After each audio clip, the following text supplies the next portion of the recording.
to give me your name and the correct spelling, so I have that on tape.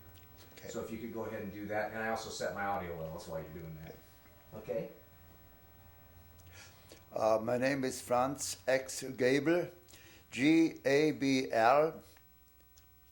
And Franz with no E, right? F-R-A-N-Z. And Z. Yeah. Yes. Well, I go and say it the next time. Franz X Xavier. Xavier. There's no I in the German language. Xavier, you know, it's Xavier and it's not Xavier. And Gabl. Would that be about? Perfect. Is that loud enough? That's perfect. Because I adjust to you. That's the nicest thing. Should I keep my glasses on? Yeah. Because I keep them on all day long, even I don't need them for Well, let me tell you, I'm the same way. for reading. I used to take them off, but now I need them. Oh, now you need them. Yeah. Uh-oh, we're going to have another one. Oh. Oh, that's fine. That's fine. She'll sit on it. Oh, did you hear? Just sit on your lap if you just leave her. Maybe she could even be in there, isn't it? Perfect. She'll, I bet you before the end she wanders in, but. Look at, she's looking at the birds. Kitty, you spoiled cat, you. You must have put on about 5-6 pounds since she's here. She just came one day. Oh, really? Somehow, we don't even know anymore what happened. Kitty. Now, where did you grow up? Where were you born? I was born in St. Anton am Arlberg in the Austrian Tyrol, and I was born December 29th, 1921. Okay. Christmas. Boy, you're almost, my dad was just a little bit after you. He's a January 3rd. January 22. 23, January, so you're 26. 22, he was 23, just over the... I'm 21. Oh, 21, okay. She's 22, just 2 months younger than I am. She's a young chick, you know. Cradle robber, you. Yeah. How did you... We're not done yet. We're just gonna, we're rolling and we're gonna... Oh, it's already. Yeah. How did you, when did you know the war started in Germany, or in Austria? Well, when Hitler took over Austria it was in March 12, 1938, and then I remember some older people, they were already saying that Hitler means war.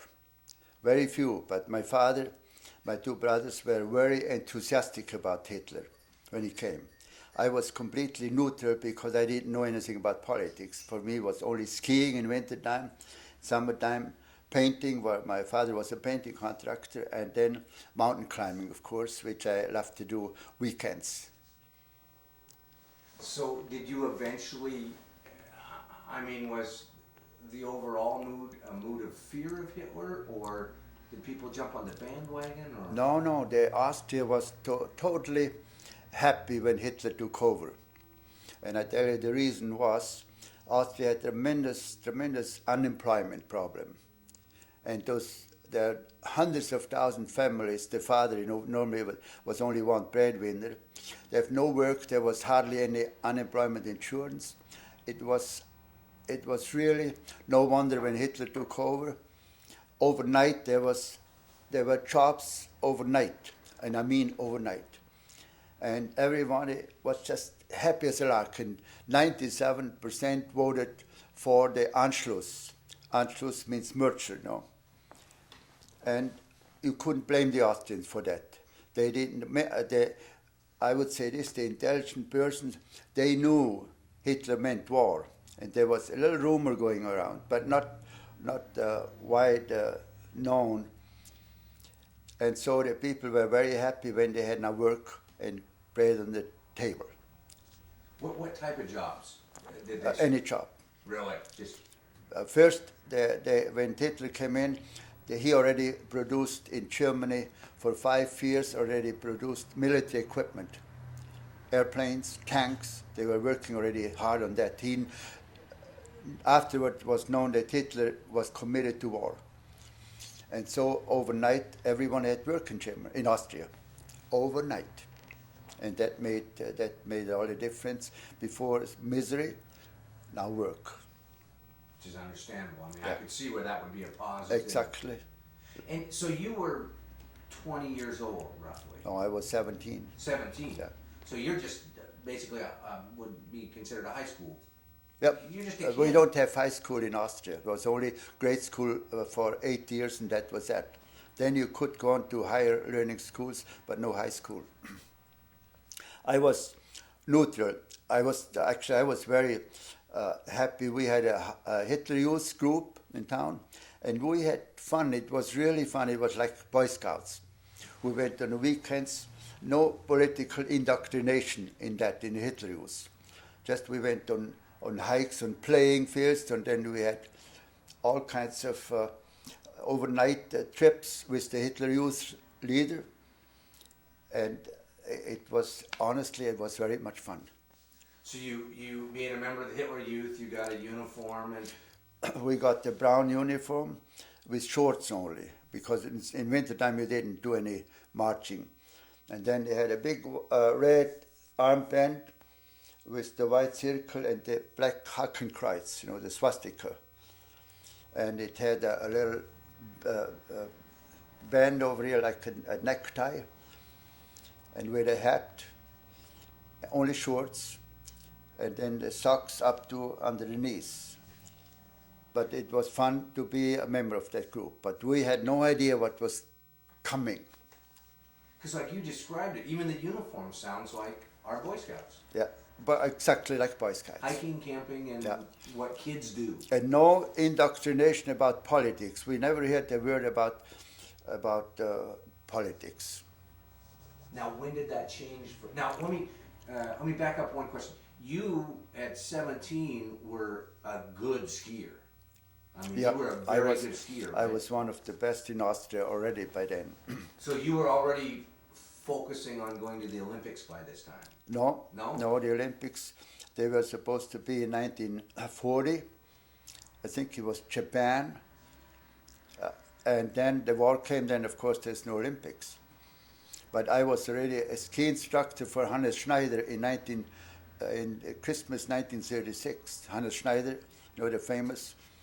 And then I was racing every chance I had. We went to do around Tyrol, and you can imagine that when you're a competitor and you go to the races, and I won so many trophies already then.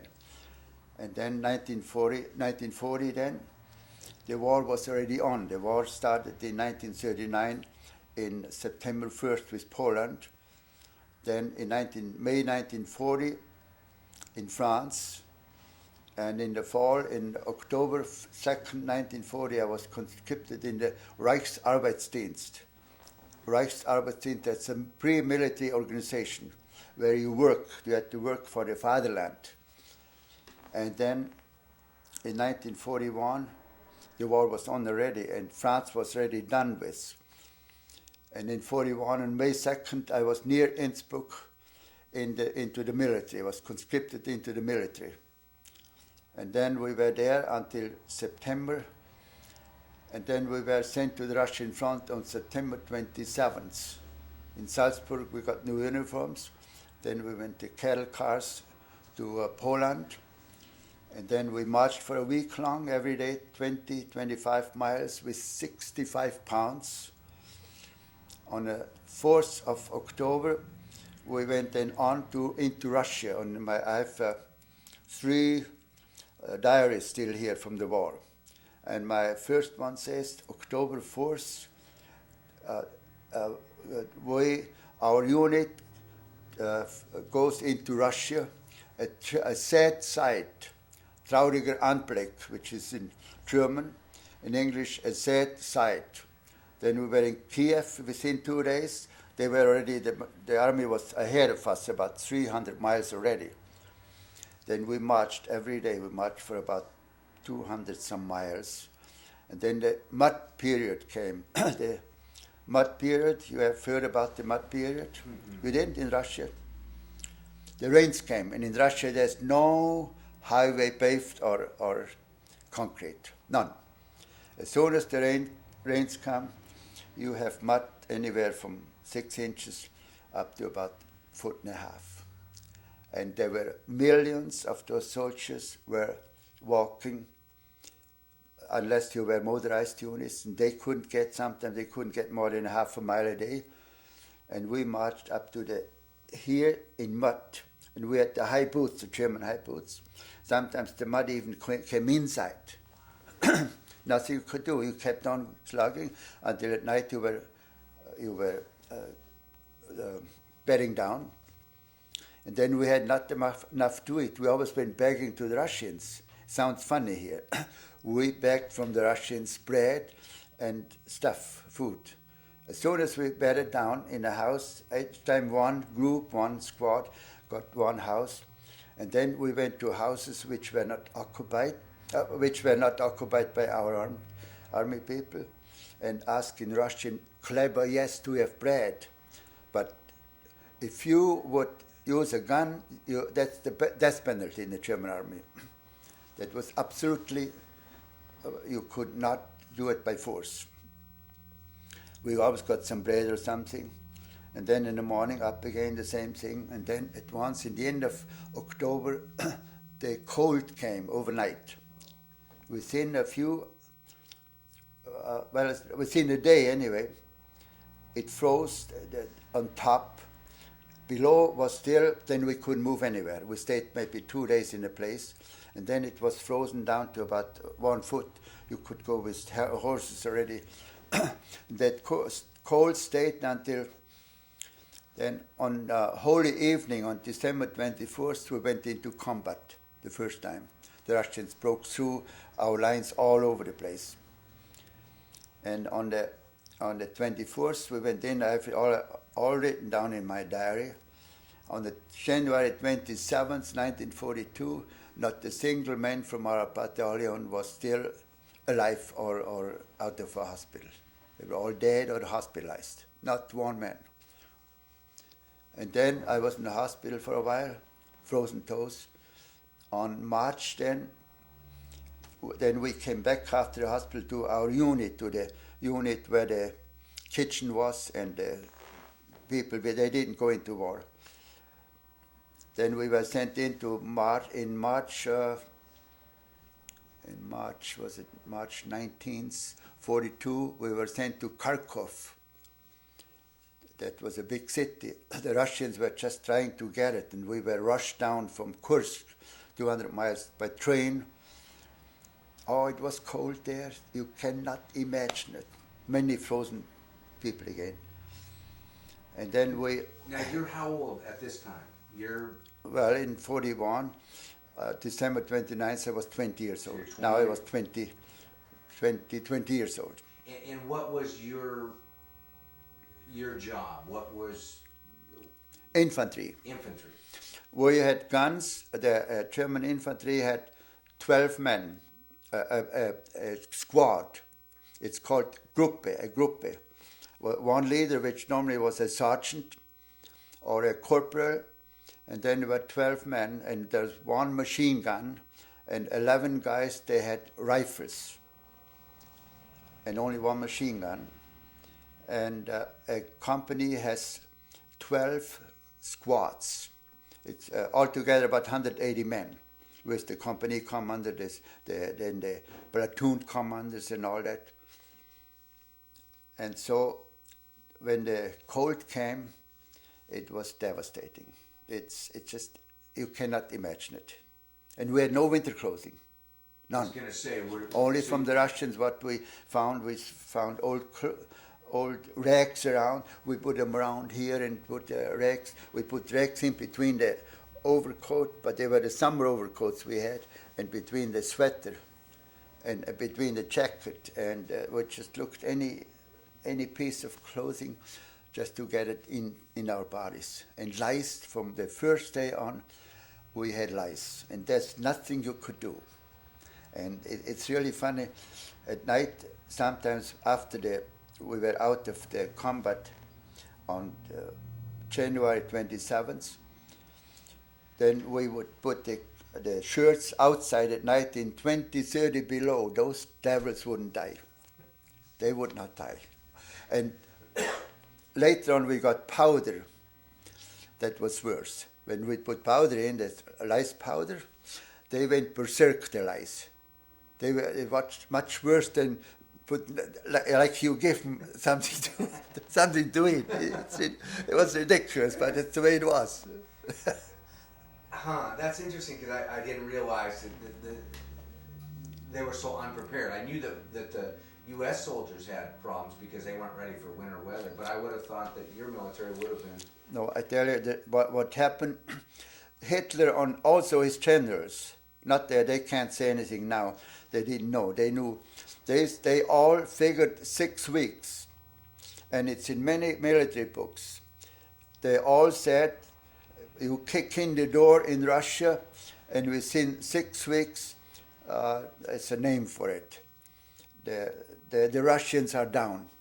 They all figured 6 weeks only, and that was it.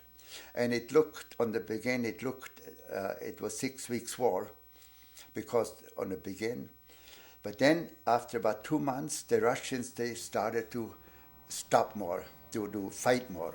Stalin said, fight to death. And then at once they realized, we miscalculated. This was a big miscalculation. Then when they went to Moscow, they thought they could take Moscow within a short time. And then Stalin brought the Siberians from east, from the Mongolia, because there was a spy, Richard Sorge was his name. He was for the Frankfurter newspaper in Tokyo, in Japan. And he was a spy for the Russians. And he heard that Japan would not attack Russia. And that was just at the time, beginning of December. And so Stalin sent all in from the Siberian, the soldiers, and they were all dressed for. It's just unreal the way they were dressed. And that stopped our army cold right there and made them run back for 200 miles. And then next summer, again, it started from new. But Hitler, they thought this summer we get them. The Russians got smarter. They retreated and tried the Germans to get them as far as possible. The supply lines, the partisans blew up the railroads all the time, And then the Stalingrad spectacle, that then they realized. Sorry, I forgot one thing for me. Now you talked about motorized units, but you also talked about horse units. We had mostly horse. I think there were about 158 divisions. I have books here about that, and about 2/3, more than 2/3 were horse by horses. They had even the artillery. Some had horses, but most were motorized. The artillery of a horse-drawn infantry division. But otherwise, we marched and marched and marched and marched in Russia back and forth, thousands of kilometers. Now, in your mind, as a young gentleman, and of course being in a country that was kind of neutral in the beginning and then got brought into Germany, for you, who was the war against? Hitler's idea was he wanted to conquer Russia for Lebensraum. You know what it means? Lebensraum means living space. Germany, they were so crowded, and he knew the only place he could expand is into Russia. That was a plan already for 100 years from other German leaders.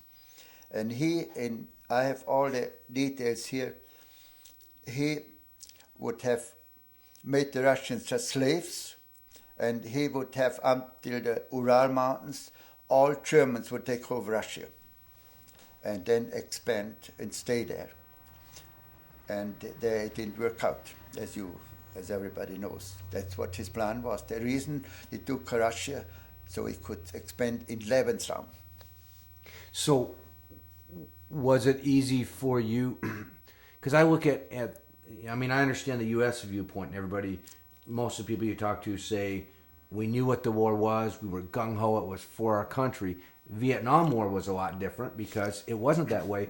Was what was it? What was the feeling like in your? Did everybody say all for one, or Everyone was enthusiastic, but as soon as the Russian war started, overnight, the faces were longer, 5 inches, overnight. And even Nazis, the Nazis still believed in Hitler, of course they did until 44 or even 45, but the intelligent people, they knew in the beginning that Hitler meant war. You know, the professors in universities and the highly educated, the uneducated, they didn't know nothing, you know. And so when that war started, Hitler thought Russia would be a pushover. He's generous. And the first time they got smartened up in December 1941.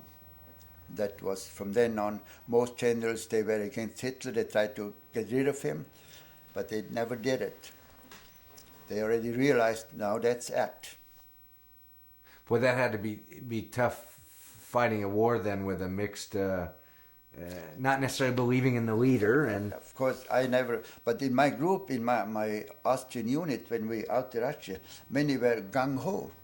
A few, not the majority, but I know many were they just loved it, playing soldier, you know. And I hated it every minute. Then in the mud, walking for a month, and then the cold. Oh, it was so cold, just awful. so when you marched, you would set up a new camp every. No, we always stayed in houses. Oh, Always in houses. In the fall, you couldn't stay outside.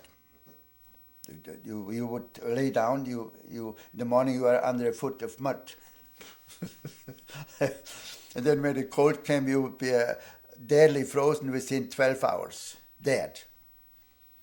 now I think it's interesting where you talk about being able to go beg from the Russians. Every day.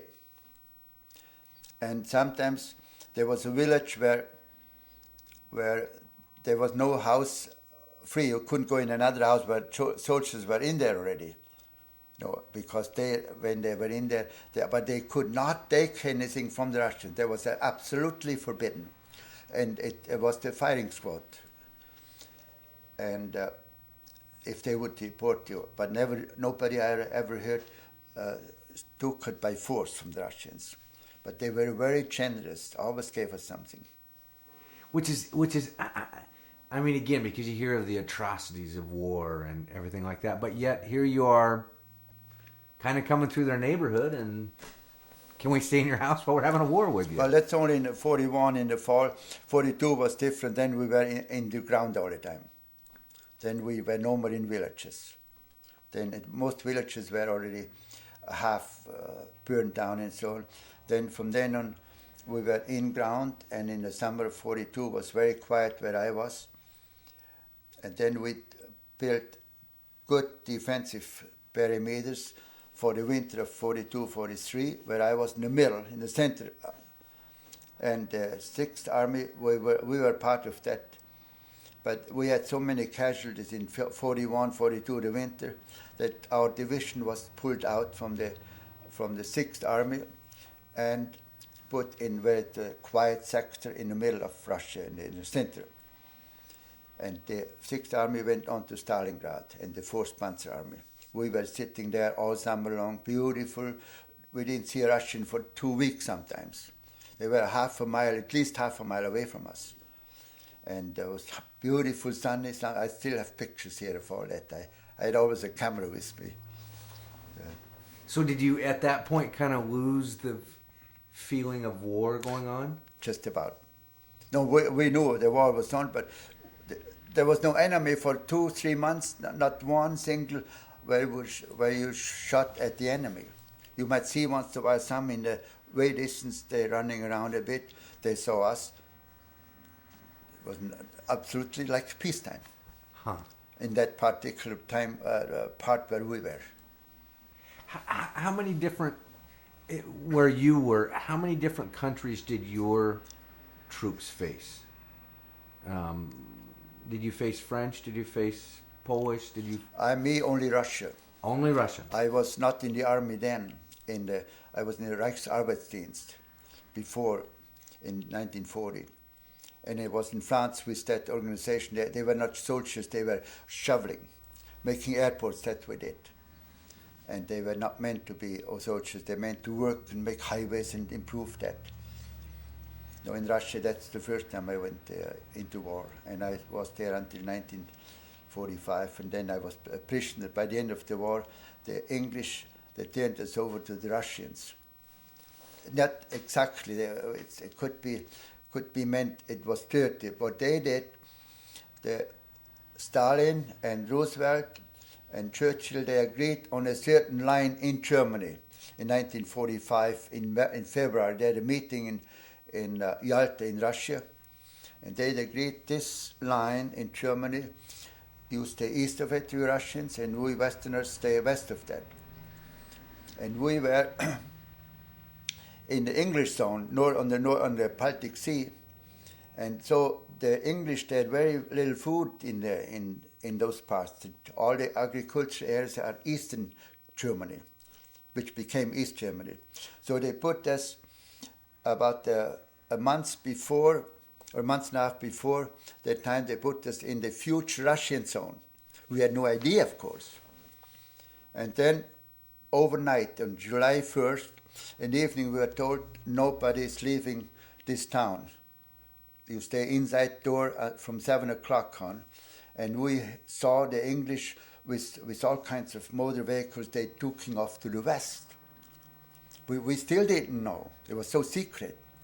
In the morning, the Russians were in that village.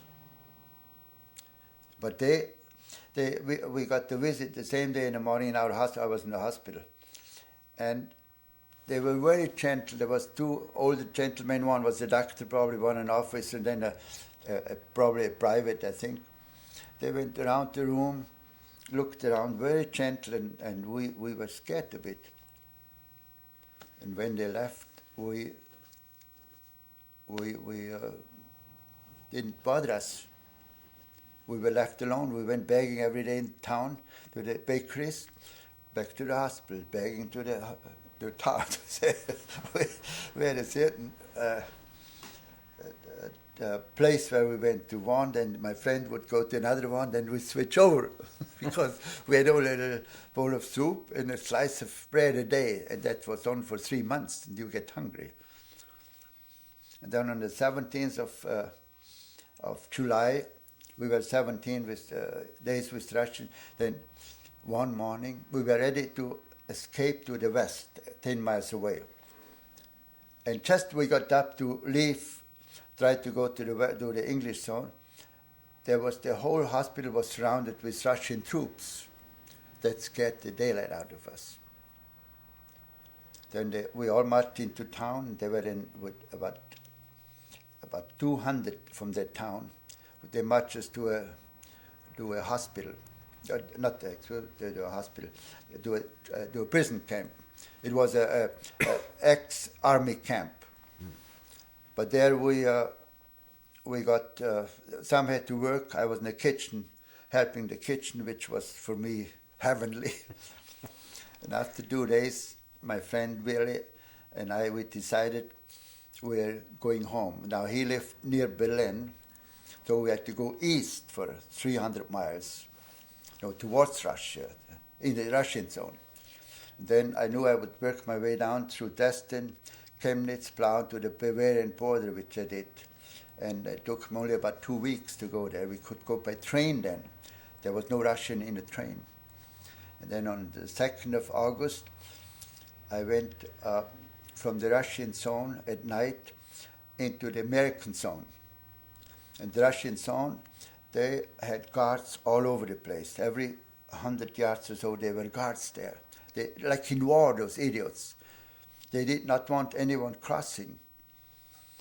And that first evening, there was a woman, she tried to read that day with a children's, children's little wagon. Oh, the baby carriage? Baby carriage. And she said twice already she was turned back. The Russians wouldn't let her go over.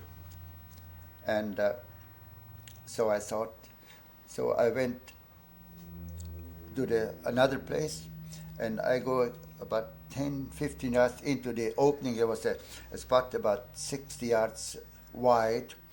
And from the right, I hear "Stoi," the Russian stop, or a shoot. I thought that's it. I thought he started to shoot with the machine pistol, 72 shots in one, And I just could feel the bullets ready in my body. And then he was still about 50 yards away, so I moved quickly back, but I didn't run. Just slyly, I would walk, and give an impression I would stop until he catches me. But I went into the woods, and then I run. And then this woman was in the woods waiting, and the other man. Then we went further south, about 60, 70, or 100 yards. It was only 10 yards wide. Then was forest there. So the forest from 10, 15 yards, it was a picnic to go over there. And we saw two guys just laying down, about 6 yards down, two Russians, on the narrow strip. And then we ducked. I took the woman's carriage and went over. Then we came out. About 100 yards was no man's land. Then there was a little road along the forest, and there were Americans came, was just getting dark, on the jeep. They didn't even look at us. We had all soldiers, I had a soldier's uniform on. They didn't look at us.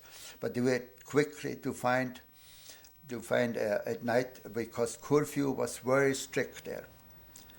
Actually, it was stricter in the American zone than in the Russian zone. And so we found a place with all kinds of people from all over the people who was no home. And then we stayed in a schoolhouse. And then we had to go, the next morning, I had to go quickly to the American army station, because if you get caught, they put you in a prison camp, what I understood. And so I went to the army station, and they had a fence there, and we had to wait until 8 o'clock sharp. They opened it up. Then they took us in. Then they put their hands up. The army, the SS tattoo, what it meant, it was the blood group what they had burned in there. So in case they needed certain blood in the war, they quickly would have that blood group. So it's O means you have the O there. And then it's AB or whatever, and that was burnt in there. And of course I didn't have any. So I gave the paper, and then they let me go. Then I had to go. They wouldn't let us go by train, the Germans. No German could go on a train. Only on a freight train, that's what I did. I just jumped up on a freight tender, where the coal there, still coal there, and went down to Munich. And I put my jacket over my head because those glowing things, they hit me all the time. And then afterward, I wanted to keep the jacket for all my life. It all burns in there. But somehow, after the war, I came over. I just forgot I didn't. Then I was in Munich. I went to the railroad station, and I was all black, and the Russians cut our hair down too. And I remember, like yesterday, people all looking slyly at me, looking, and then quickly looked away. I looked at them. Then somebody brought a beer there. I didn't have a beer for years. And then something to eat. And then I went the same night, I went on towards Garmisch, but then I had to get off because when it gets dark, could not be outside in Germany. I mean, it's dark only with the pass, the hidden password. And so I stopped in a hotel, and they were so nice. They said I can stay in one of the rooms. I looked like a chimney sweep. I had a bath there. And they gave me something to eat. And the next day I went to Garmisch. And from Garmisch I went to Mittenwald, and then I had to walk again because the French occupation forces, any soldier which came back from the other zone, they took him to France for 2 years reconstruction. And I heard of that. So I had to go at night again slyly over the French border, up over the cliffs. It was all in my book, it's all written there. and stopped in a farmhouse near the forest. And the next day, I went on a train to Innsbruck and then to St. Anton. I came home on August 7th, 1945. So it took me only 1 month. It took me 1 month from the prison camp to come home. Exactly 30 days. So were you done with the service at that time, or did you have to report back? Or? I had to report to the French zone, the French. And then I had 6 times wounded. And Willy Scheffler, he was the coach of the American ski team for many years. Willy Scheffler, skiers all know him. And he was on the resistance group in St. Anton, against Hitler. They knew already Hitler was dead already, or almost. And then they did all kinds of things to prevent the German army from blowing up all those bridges over those big valleys, which they did. And he was the resistance man, so he was well on with the French, and he was a ski racer, and he knew I was home. And then he took me to the French, and then immediately gave me my release. I still have it here. And then I was home from August 7th, 1945. Wow. Now you talk about 3 miracles that happened to you. That was on the Russian front. Can I take? Well, what I'll do is I'll shoot those separate. Oh, and so as you're talking about them, we'll see them. But tell me about the one where the first one was in Kharkov. That's on the Ukraine, big city. It was west, 15 miles west, and it was. We were driven out from the village. The Russians attacked it, and then we had to go back to our artillery place. And we went back, about 5, maybe 6, walking along a ridge. And here comes a plane from the west, from our side, a 2-motor plane. And we thought it was one of our planes attacking the Russians. And at once, that plane, I remember so well, what do you call it, the wings went down, and I saw fire, and I thought it was on fire, the plane. And at once I saw all those bullets coming closer and closer. He shot with the wing cannons, and they closed, and I put my hands over my head. Everyone, the others did the same, and about 5 feet, maybe 6 feet in front, it stopped. That's I just can't. It's a miracle. It did stop. Then the second one was in 1943. Who you thought it was one of your planes, but who was it that was? Russian. So it was Russian. Attacking us infantry. Yeah. They saw us in that wide open field. There was nowhere to hide. And that goes quick with a few seconds, The second one was in mid-June 1943. We had a good defensive system. And at night you always have guard, 2 hours on, 4 hours off, 2 hours on, 4 hours off. And normally you slouch back on the machine gun nest and smoke your cigarette. You go down, when you light it, you go way down and see that no light comes up. Even the Russians were about 400 or 500 yards away, so it was not that critical. And at once a tremendous record started from left to right. And Russians, they used almost all those, explosive bullets. We used it in our machine guns. Every 4th one was an explosive.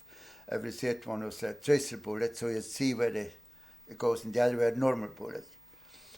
And there were about 5 shots on my left, all about 4 inches apart, like a 2x4. My whole body left out, and again about 5 shots after that, all again 4 inches apart. The next morning we all looked there, everybody looked at my group, they were all just amazed. And they were quite deep, they were about this big, with in the middle the hole a bit more, where the bullet went in. Because if that goes into your flesh, it makes tremendous wounds. A miracle. I cannot say anything else. Then the last one was in 1944, in March 20th or 21st, I was near Vitebsk up north, and I was near a horse with a little wagon, just standing there was a house, and it was artillery, 4 shots artillery. I would say they were about 10 yards, maybe not even 10 yards away, just 4 like corners, non-exploded. Not a single one, otherwise I would have had all kinds of shrapnel in my body. All 4 didn't explode at one time. I just don't understand it. How can it happen? But it happened. I was going to say, you must have felt that you were being watched out for or something. Exactly. Did that start to give you an invincible feeling after a while? Not that, actually what made me through the war a bit reckless sometimes. Conrad, my first group leader, squad leader, was an Unteroffizier, a sergeant.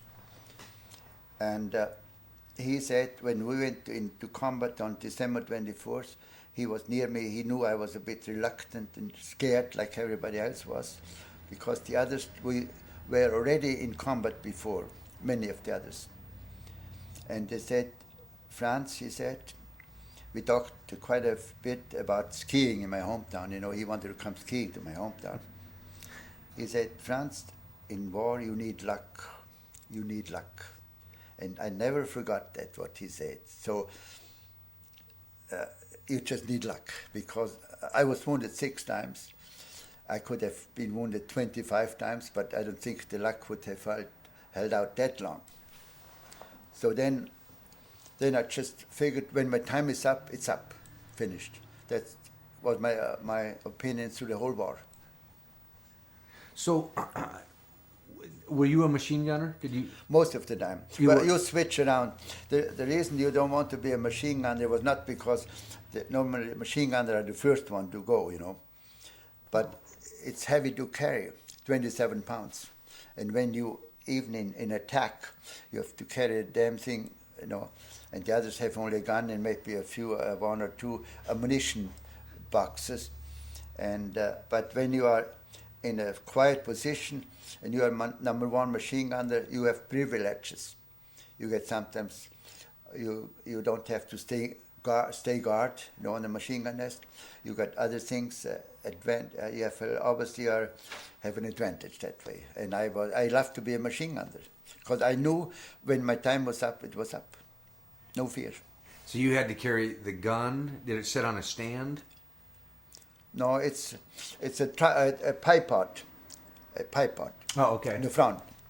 The heavy machine gun was different. They had a big with 4 legs. They were fastened onto a big gimmick, whatever you call it. So did you carry all of that, or did 2 people carry? The heavy machine gun, 2 people carried. Wow. Plus the ammo. Plus the machine gun, you don't carry ammunition, only the machine gun. You know, no rifle, there's only a pistol. And then there's a bipod, and in the back you hold it in, and it has, you pull it from the left to right, the 34 machine gun. You put in 300 shots in 1 barrel. But then we got the 1942 machine gun. They shot 1,300 a minute. And then they were, you couldn't hear the shots, individual shots almost. It's like tearing a cloth apart, you know. Like, you know, it's not hardly any single shots, where the 1934 machine gun shot 800 a minute. And then you could hear quite well there. But later on we always had only 42 machine guns, 42. Did you, when you're shooting a machine gun, do you really have any idea of what you're shooting at, or are you just straight? No. We would only shoot when we saw Russians. Otherwise you don't shoot. But at night we shot. At night many times we shot in case they were trying to come robbing on elbows, and so we just shot into the front of the near machine gun, but we didn't see anybody, and of course 99 times of 100 there was no Russians there, or maybe that was only to let the Russians know we're still there. So during the day you had visual contact? Oh yes, yeah. Is that hard? I can't imagine being 20 years old and put behind a machine gun. And I mean, what does your mind do? Do you just check off and say that's the enemy, or Exactly. You just stand guard there, and then when the attacks don't come very often, you know. Only when you are moving backward, then every day you don't have a foxhole or trenches. Then you move one day, then another day, and then when you're stationary again for a month or for 2 weeks, then you quickly dig in a foxhole. That's the first thing you dig, foxhole, to be down when the bullets come by you. But then you shoot only when you see someone. Except night, you shoot harassing fire, we call it, at night. Yeah. Huh. But otherwise, you don't waste any ammunition. Now, it's interesting, and I didn't think about this till now, because you were on the offensive because Germany attacked. I was not in there yet then. Oh. I was I came to the German army in November 2nd or 3rd, something, early November. And then we were not on the front line then. We went in the front line. I went the first time into the front line. Well, December 24th, we went in for the winter fighting. And then there was nobody left of the whole battalion on January 27th. Then I was back, and new people came from Germany. All the time new ones. Then we were a new unit again, and then we came into combat again. The first time was on middle of April, in Kharkov. Then on the 12th of May 1942, that was the big offensive. They tried to get Kharkov back. And then our generals, Manstein, the famous general, they closed the ring behind them. They captured about 400,000. Huh. That's one of those rings. That was the last time they captured many Russians in one pocket. It was the last time, in May 42. Then Stalingrad was they started in June 28th, and on 19th of November 42, the Russians closed the ring around Stalingrad. Huh. How aware were you of the rest of the war that was going on? Which one? The bigger picture of World War II. I was then in Kharkov. Then I was sick. I got on the 17th. I got strep throat, angina. Then I was sent away from the 6th Army up north to 2nd Army in the Army Group Center. See, in Russia they had 3 groups, Army groups. Army Group North, that's Leningrad. Army Group Center, which is Moscow, Kursk, Urel. Then Army Group South, which is Kharkov, Kiev, Kharkov, Donetsk River, and then towards Stalingrad. And then on 17th of May, I came in the hospital for a month. Then I was sent up north to our unit, which was left over after the 12th of May. Then I was Army Group Center. Then we were all summer long. We had a very quiet front, extremely quiet, until November. Then the Russians attacked all over the place. Then from then on, there was hardly ever a long time quiet period. Did you know at all about say what was going on in Normandy or That was not there yet. Normandy came in 44. Okay, that's right. We are still before. Yeah. In 1944, we were already way more west than that. We already knew, anyone with a little bit intelligence knew that the war was lost after Stalingrad. There was no hope. But the big shots, they knew their heads would roll for the atrocities committed by our army. So they tried to lengthen their life as long as they could. That's the way it was. Were you aware of things like Dachau and things of that sort, or did you not? I don't know nothing about any except Dachau. There was one guy from my hometown. That was I forgot his name now. And he was in Dachau, but he didn't have a bad time. They could send him food out there from St. Anton. Dachau is near Munich. But I had not the slightest idea of any other, only after the war. Not the slightest idea. See, and that's what I've heard a lot of people say, which is, No, we didn't know. That No, was... we didn't.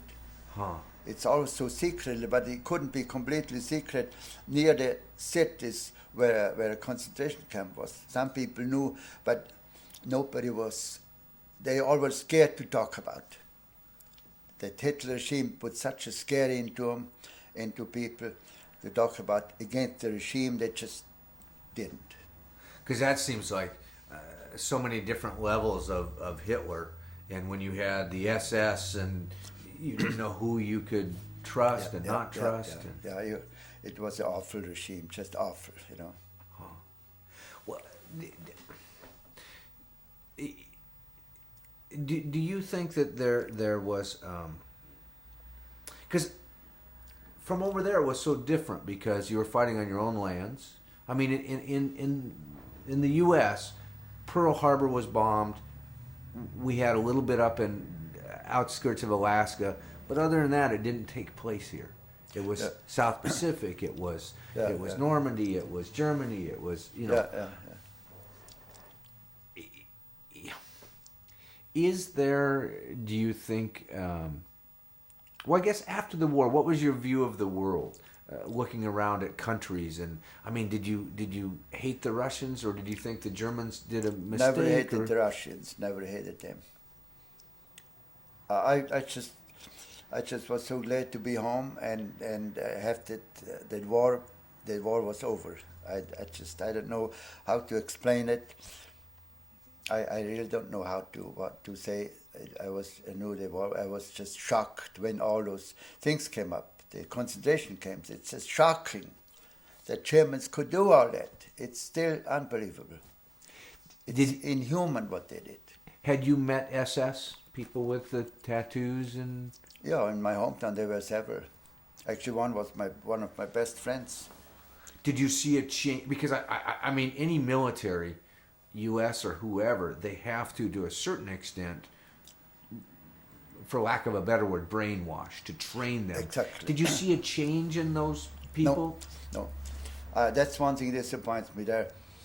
After the war, I tell you, there were so many, today even, there were still so many Austrians or Germans which are totally for Hitler, what he did. It's just amazing to me. I know it in Canada, some friends of mine up there, and Austrian, and German. You wouldn't even talk within groups them against Hitler too much. They beat you up. That's a fact. And over there, most, of course, they were no more. They were against, but still there were plenty which defended Hitler. Plenty. Oh. It's hard to believe. In a way, yes, and in a way, no, I guess, because they were defending their country. Well, yes, they themselves didn't give the order to attack, because all nations which were attacked, they never declared, "I'm going to attack you unless you give me this and this," Of course, France and England was different because they gave a guarantee to Poland. If Poland would be attacked by the Germans, they would go to war, which they did. But one thing is a little bit disappointing. The French and the English, they didn't lift one finger to help Poland. They started then to bomb Germany a little bit, but nothing that they would go with full power forward, just sitting back. Were they thinking, because again, Germany thought it was going to go in and take it over and walk home in a couple of days. So was there some of that, or do you think that that France decided we don't want to get involved with the More or less, yeah. Yeah. More or less, yeah. They gave a guarantee to Poland, but theoretically, they should have started attacking Germany from the west when they went into Poland. They didn't have the slightest intention to do that. What was your perspective once everything happened? We had the Normandies, we had the South Pacific, we had Hiroshima. What was your view of the U.S. At that point? Well, I would have been in Russia. I was in Russia in a village, Aktürk. In my book you will read. In December 7th, we were in a movie there. There was a movie being shown in a town, and we heard it was heated because we were in unheated houses in 40 below, no winter clothing. You cannot imagine it. And we went to that movie called Rosen in Tirol, Roses in the Tyrol. It was about a man and a woman. They were stranded in a mountain hut, skiers, you know, and they were rescued only after several days.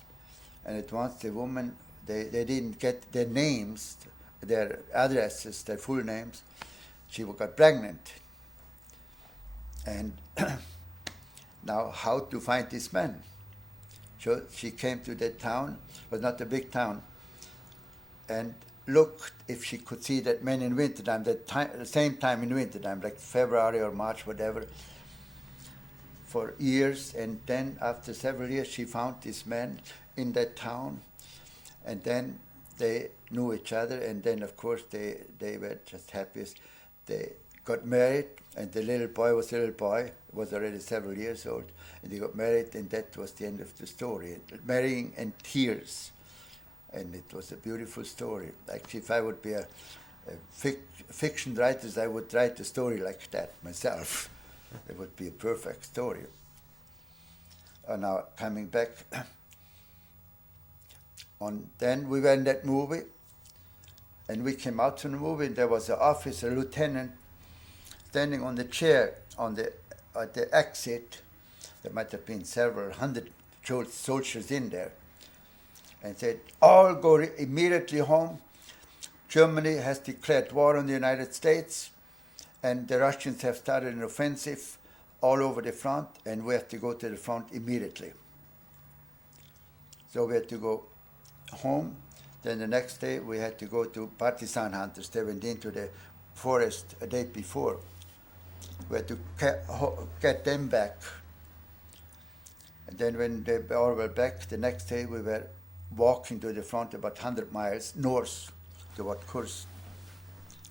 And that was cold, awfully. What was your feeling when you heard that war was declared and U.S. and Germany were now at war? I mean, what was your... It didn't make that much difference at that time. America was thousands and thousands of miles away. They were not at war. America had no influence at that moment in Germany or in Russia. Only later on they, of course, bombed Germany and sent Russia a tremendous amount of war materials and all kinds of stuff. But the bigger ones, the generals who had highly educated, and could figure a picture, they knew what they told themselves within their close-knit group, the war is lost. That meant automatically the war was lost when America came into the war. They knew what they could produce, which exactly what happened. And they knew that ahead of time. Huh. We didn't know that much at that time. Because the world was so different then, right? I mean, communication. I mean, right now, CNN, we can see any country and know what's going on and what it's like.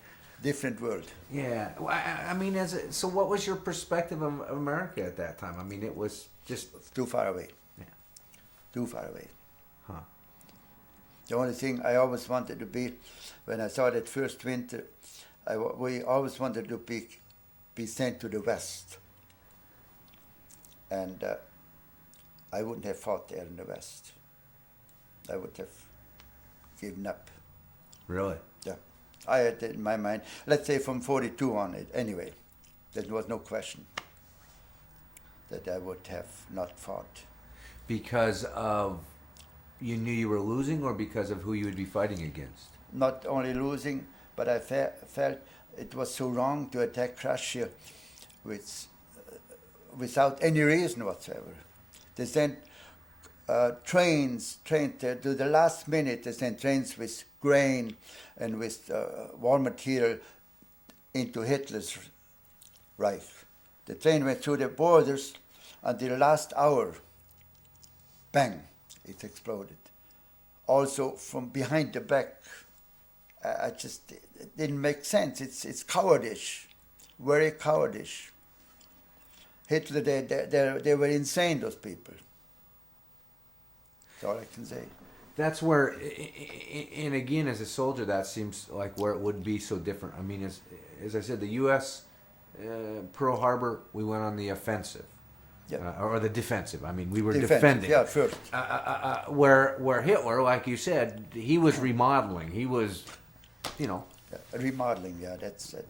And then when the bombing started, even they produced more planes and tanks, but they knew the bombing would go on and never cease until Germany is destroyed or beaten. They knew that. And those idiot high generals, and of course Hitler was insane anyway, they didn't realize they should stop it right there. That there's no chance of winning this war. It was just no chance. Do you think that there's a message for future generations that you want left from World War II? If you mind, I'll show you here. Well, anyway, in one of the war, when the war ended, I wrote, "War to men is what childbirth is to women." You know who wrote that? Benito Mussolini.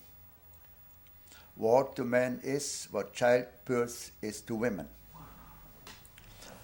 And I've heard of Humboldt College. Mr. Humboldt was a German professor, a world traveler. And he wrote, articles, and I never read them myself, but I know many people he did. He said in all the world travels, wherever he went, men would rather fight than work. And that is, to my mind, just the mentality of men. Now not anymore because of the atom bomb, because in 1 second the whole country could be wiped out. But at that time you still had the spear and guns, but no bombs at that time. And Humboldt wrote this, I'm sure, because bombs started before the Second World War. First World War, there was very little bombing going on. War to men is what childbirth is to women. Heavenly. Huh. Isn't that funny? So it's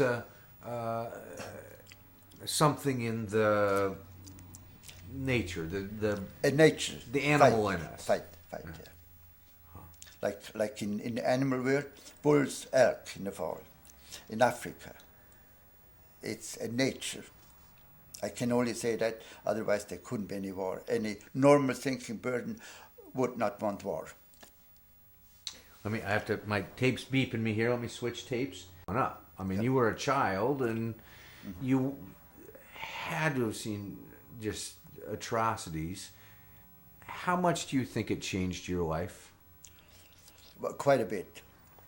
First, I'm total anti-war. And when all those wars came, I said they were as stupid as my brethren, you might say, who were, so many were all for war, we go out.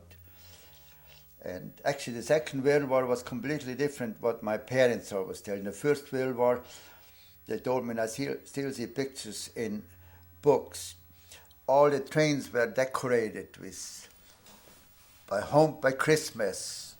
We beat the French, the Germans, the Italians came in 1915 into the war, but the Austria fought against Yugoslavia and the Russians. The Russians, And so they all went into the war with, everyone was happy as a lark. Auf and dead, almost yodeling. And then everyone, when they saw in 1917, Austrian-Hungarian monarchy, which Austria was, and the Germans in the West, that was 1917, when the big fight was on the Marne, I think, the Marne River, and when Germany got beaten there badly because the Americans came in 1917, and they came with fresh troops, with tanks, and a different enthusiasm. They thought, like going out for a lark, you know, almost. Some of them, I'm sure, war, they didn't know that. And after a year or so, the whole thing changes, but then the war was over. So the Americans made the difference, and then they sent the war materials, made the difference in the First World War. Otherwise, the West, the Germany and Austria-Hungary, they could have won the war. But against that monolith, you might say, America, which is which can produce unbelievable amounts of anything, which they did. I'm going to backtrack just a little bit because you talk about the villages and begging.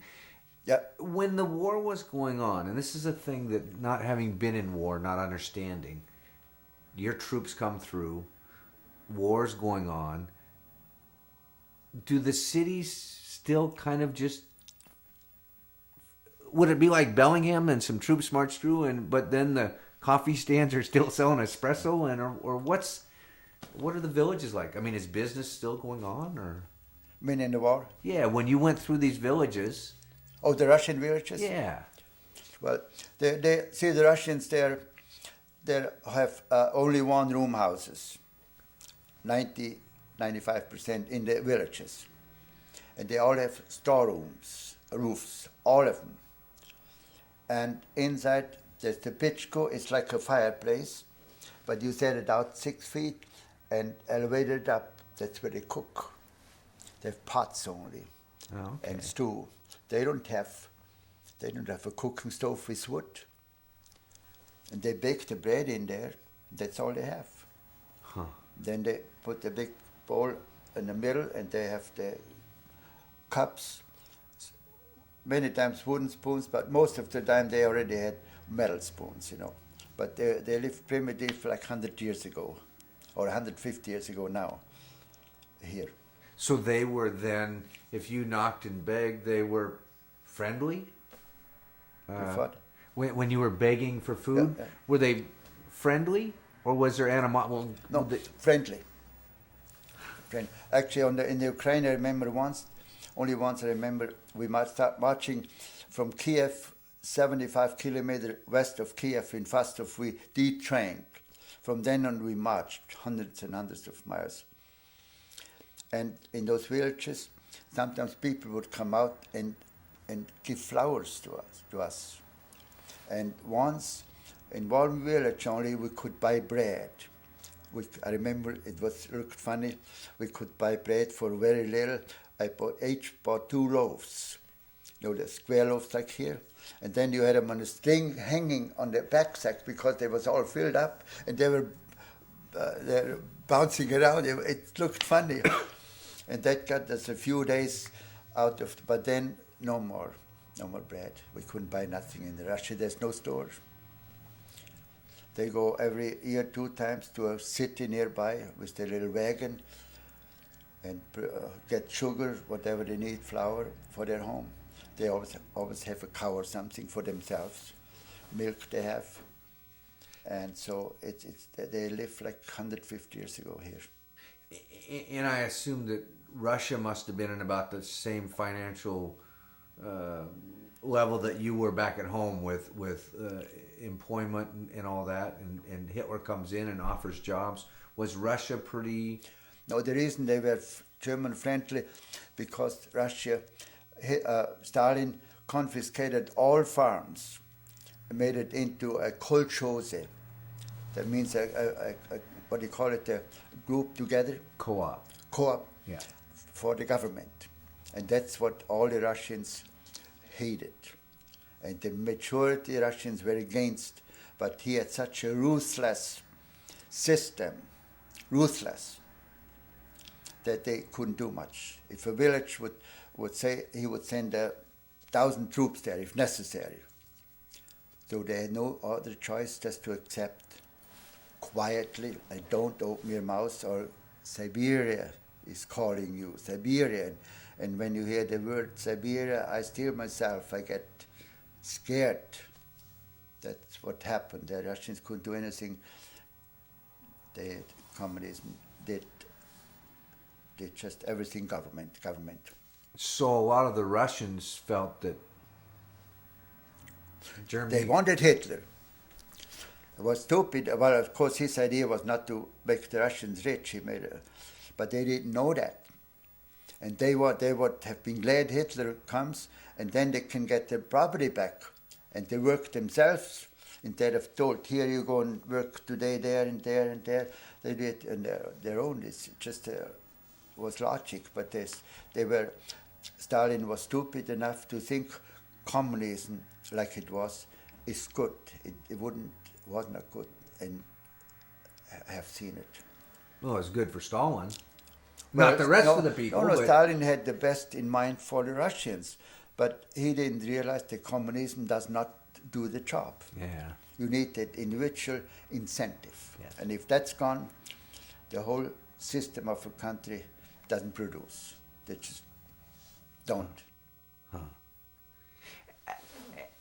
After the war, over here after the war, there was all this patriotism and pride and everything like that. When you went back home, did the country just go back to work and war was done? Very little work, because first you didn't get any money for work. You would have to work a whole month for a kilo butter. A whole month's work, like a railroad employee on the railroad, and so you had to go if you were a government employee or someone who had to keep their job so for later on. But you got a cigarette was an hour's work, one cigarette in the black market. Normally you got the normal food rations for the normal price, but the rations were not very low. And so everybody, when they were younger, they did some black market. If they didn't, then they were stupid. And there were 3 guys in my hometown, which were the 3 guys, they ruled the black market.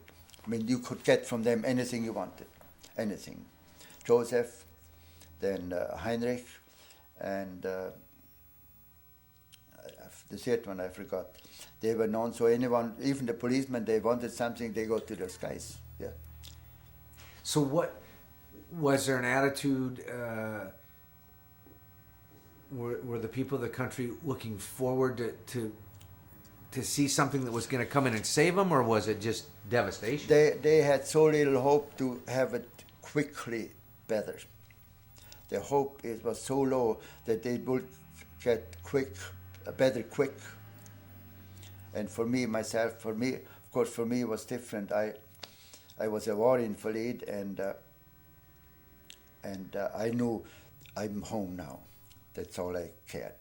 I did my things with it, fields, and haying in the fields again, mountain fields, mountain climbing weekends, painting a little bit. I didn't do too much. I was still weak. I was about 100 pounds when I came home. Did American soldiers, if you got wounded, came home and had benefits, and did you have any of that? Did you get any benefits for serving? And yeah, if you have time for a moment, I have it all in there. I'll show you afterward the benefits. I got as an invalid, which was in 45 or 46, I got 22 shillings and 50 groschen a month. At that time, in my book, it said you could buy 1 American cigarette and have 2 shillings 50 groschen left. Wow. Or you could buy 2 Austrian or French cigarettes for that. That time everyone had to black market here. And was that from which government? Was that from the German government? Austria. We were separate already then. Yeah. Austria was completely separate.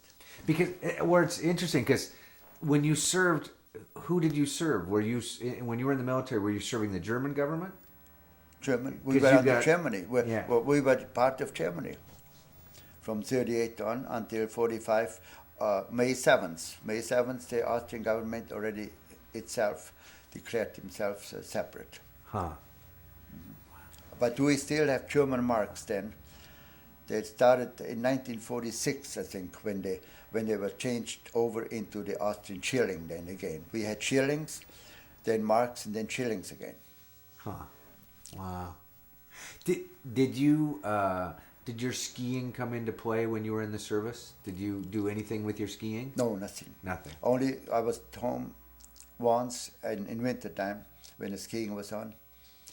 And then I remember once, it might have been in 42, they asked anyone going to the ski troops. And then I heard from some, said, Franz, don't go, because you had to go at night behind the Russians and shoot up villages or catch some. And it was what they call a Himmelfahrtskommando, Journey to Heaven Commando. That most of the time you didn't come back, they got you. And so I said, oh my God, don't. Actually, my company commander, he always liked me. He came over here after the war. He survived too. He was also wounded about 4 times. And he said, Franz, he called me Franz because his name was Franz. And he was from Frankfurt. He was a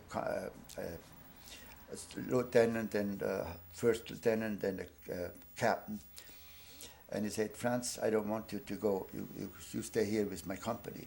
Because he always liked me. I was always considered the best machine gunner. Because I knew it makes no difference, machine gunner or not, but I got certain privileges that way. So I didn't go. And he said, nobody in my company. Sometimes they said, you have to put 2 or 3 guys into that unit. So that would have been kind of another miracle in a way, because Exactly. Yeah, I knew that was even worse than what I did. So, wow. So then after the war, you went back. You did some painting. You did some skiing, and Yeah. then you went on to ski in the Olympics. Yeah, I was there 2.5 years after, in February 2nd, 1948. So when the war was over, you had no animosity towards any countries? No. But it sounds like towards Hitler himself that you may... Only the big Nazis, which I faulted them, and that they still in 45 they knew that the war could not be won. There was no question about that. They still let that country bomb and destroy, and the Russian and the men, the young men killed on the West Front and the Eastern Front. That they knew that the war could not be won. There was no question about it. And the big ones could have done something. They tried to, but they were not earnest enough. You know, on the 20th of July, 44, they tried. There were a few people there. I don't understand it, that they let it go on. Because Hitler himself was so powerful that when Hitler, they were still in love with Nazism. The majority of the big ones. See, they were nice. They had a nice uniform on, clean, every day nice bed. And when they went to the street, the public, they went, oh God, oh God, oh God. They were holy, those guys. Most were stupid, those Germans and Austrians, to look up to them. Stupid, to be honest. But that's where it seems like Hitler in that way, with his twisted mind, was so smart in knowing that the way you dress them, the way you present them. If you hit something right, the way you dress them. everyone wanted to go in that beautiful uniform because they had sharp uniforms on, the SS and then the military, and the other organizations. The uniform was a big part of the enthusiasm. That was a big part of enthusiasm. Yeah. Did the Hitler Youth eventually become a training ground? Did it change in later years? No, they had, yeah, at the end of the war, they had Hitler Youth in the army. They called them they were from the 14 years to 60. But there were not too many. In Austria, very few. In Germany, in Berlin, there were a few. And it was very little used, those young boys, because the war was already nearly over. And only a few fanatics, they put them into combat, you know. Huh. Wow. The Hitler Youth, which are 14 to 18. Huh. Well, great. Well, I think that